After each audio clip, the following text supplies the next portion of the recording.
क्रिस्त में अद्वितीय सिस्टर्स एवं बच्चों, आज के सुसमाचार में हम देखते प्रभु यीशु हमारे सामने और एक दृष्टांत हमारे समक्ष रखते हैं।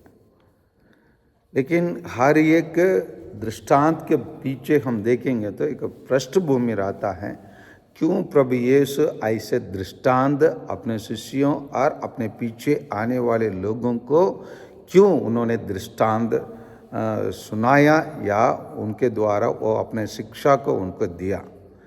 यहाँ पर हम देखेंगे तो 15:1-2 में हम देखेंगे तो सेंट लूकास के अनुसार यीशु का उपदेश सुनने के लिए नाकेदार और पापी उनके पास आया करते थे। ये एक मुख्य कारण। दूसरा मुख्य कारण यही है, फरीसी और शास्त्री यह कहकर बुनबुनाते थे, यह मनुष्य पापियों का स्वागत करता है और उनके साथ खाता पीता है। यह फरीसी और शास्त्रियों के लिए बहुत बड़ा बाधा बन जाता है, उनके लिए समस्या बन जाता है। कहेंगे ना, दांतों के बीच में फंसा हुआ हड्डी के समान बन जाते हैं। तो इसीलिए प्रभु यीशु को उन लोग देखते ही उनको गुस्सा आता है।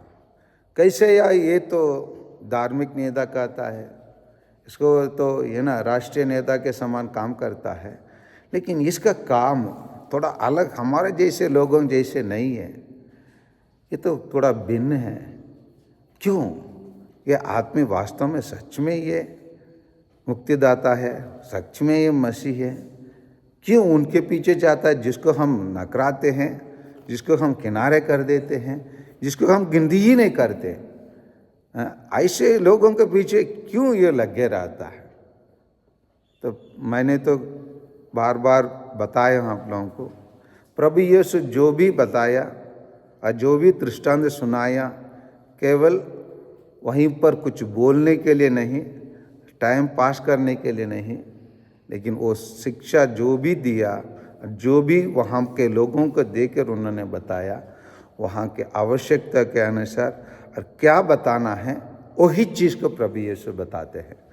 इसीलिए हम लोग सेंट लूकास के सुसमाचार अध्याय 15 को इस शास्त्री लोग कहते हैं द लॉस्ट चैप्टर, खोया हुआ अध्याय कहते हैं, क्योंकि इसमें 3 प्रकार की खोया हुआ चीज़ों या व्यक्ति के बारे में बताया जाता है, जिसको हम आज 2 खोया हुआ चीज़ों के बारे में हम सुने हैं। क्या क्या खोया हुआ चीज़ों को हम सुने हैं? भेड़ और सिक्के। हाँ, भेड़ और सिक्का को खोए थे, उसी को खोज के प्रभु यीशु निकालते हैं। अभी देखिए ना, यहाँ पर कहा जाता है, यदि तुम्हारे 100 भेड़ हो और उनमें से एक भी भटक जाए, तो तुम लोगों में ऐसा कौन होगा जो 99 भेड़ों को निर्जन प्रदेश में छोड़कर ना चले जाए और उस भटकी हुई को तब तक ना कोसता रहे जब तक वह उसे नहीं पाए। मतलब 99 को छोड़ के और एक के पीछे चले जाते। मेरे की अभी भी याद है, जैसे मैं बार बार आप लोगों को बताता हूँ, बचपन में मेरे को याद है, हमारे परिवार में 15-16 बच्चे थे और ये क्या करते थे, गर्मी के काल में क्या हो जाते थे, गांव में वहाँ तालाब में पानी नहीं रहता था, वो लोग नदी नाला खोज कर जहाँ पानी रहता उन गाँवों के आगे बढ़ जाते थे।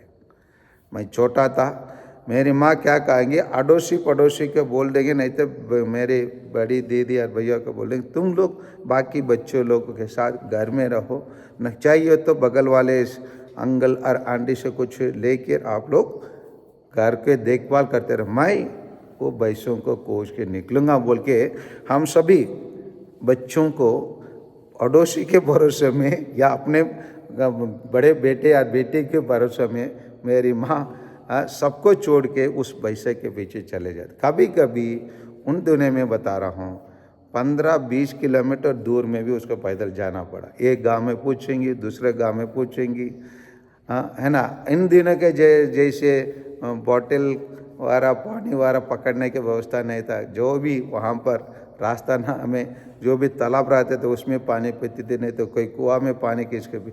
इसी प्रकार वो वैसे को खोजने के लिए निकलती थी।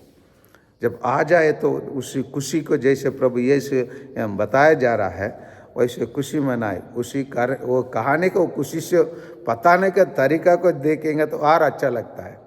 देखा था, मैं वहाँ गया था, वहाँ उनसे मिला था, वो बोला वो कल हम देखे थे 2 पैसे यहाँ घूमते हुए देखे थे। फिर उसी रास्ते में गया, फिर वहाँ गया तो वो हमारा नहीं था, दूसरा किसी का था। इसी प्रकार कोई चीज़ को अगर हम कोई हुए, अगर भेड़ बकरियों के पीछे हम लोग इतना हम लोग अपना समय दे सकते हैं, हम उसको अपने जीवन का अनमोल अंग समझ सकते हैं, तो ईश्वर जिसको सृष्टि किया, हम सबों को सृष्टि किया, हम सबों को वो चाहा। इसीलिए यहाँ बताया जाता है, मैं तुमसे कहता हूँ, उसी प्रकार ईश्वर के दूत एक पश्चातापी पापी के लिए आनंद मनाते हैं। जब एक मानव पश्चातापी बन जाता है, वो पाप छोड़ के सही रास्ते पे आ जाता है, आनंद मनाता है। मतलब स्वर्ग राज्य में आनंद मनाने का कारण, जैसे हम लोग त्योहारों आ जाते हैं, जैसे हम छठ पूजा का त्यौहार मनाते हैं हमारे अन्य भाई बहन लोग, उन लोग को कारण बन जाता है। उसी प्रकार ईसाई लोगों का असली आनंद के किस में है? पश्चातापी पापी, जब वो पापी मन फिराव हो जाता है, खुशी मनाने के कारण बनता है। आइए हम सुसमाचार का मुख्य उद्देश्य क्या है, मुख्य लक्ष्य क्या है, उसी को हम जानना है, उसी के आधार पर हमको जीना है। आमीन।